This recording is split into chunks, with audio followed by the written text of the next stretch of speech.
Jai Gurudev, thank you for giving me the opportunity to ask questions. How do I renounce things which would prevent my spiritual growth?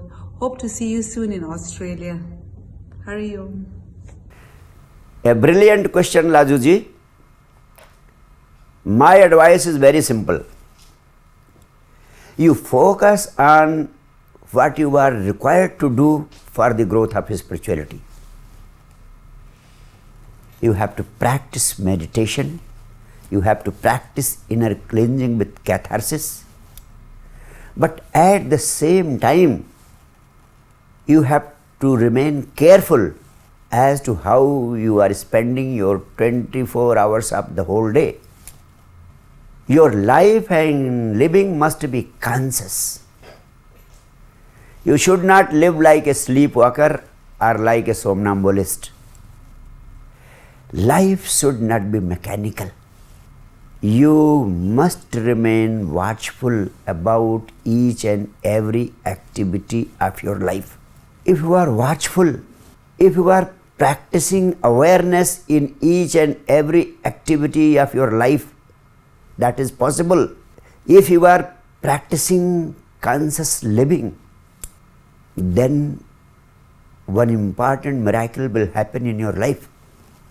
You stop bothering about what is to be renounced or what is to be sacrificed. Just forget totally about it. I promise you, whatever needs to be dropped will start disappearing from your life.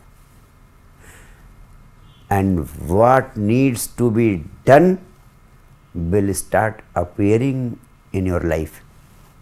You will not have to renounce or sacrifice anything.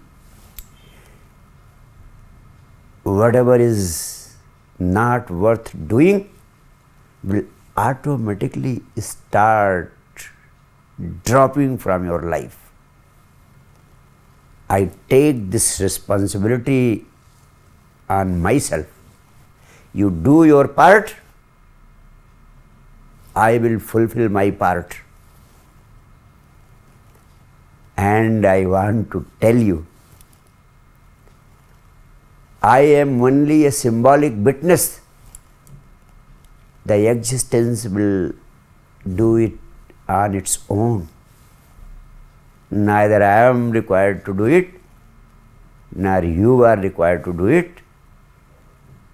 With a little practice of conscious living, whatever is not worth doing automatically starts disappearing. Secondly, I want to point out, as long as you are not conscious, how will you be able to decide what is right and what is wrong? This has been a question of tremendous importance since times immemorial. And no guru or guide has ever been able to answer it. Whatever is right today may prove wrong tomorrow.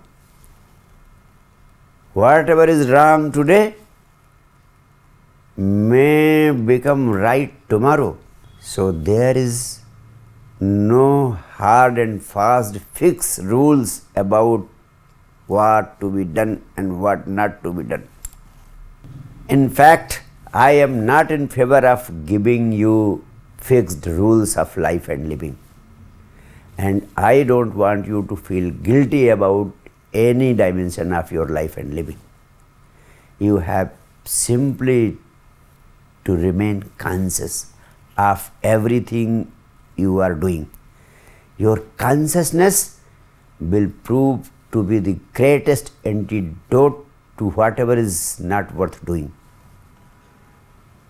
But there are people who are always thriving on finding out faults with other people. Their whole secret of trade is to find faults and to make others feel guilty.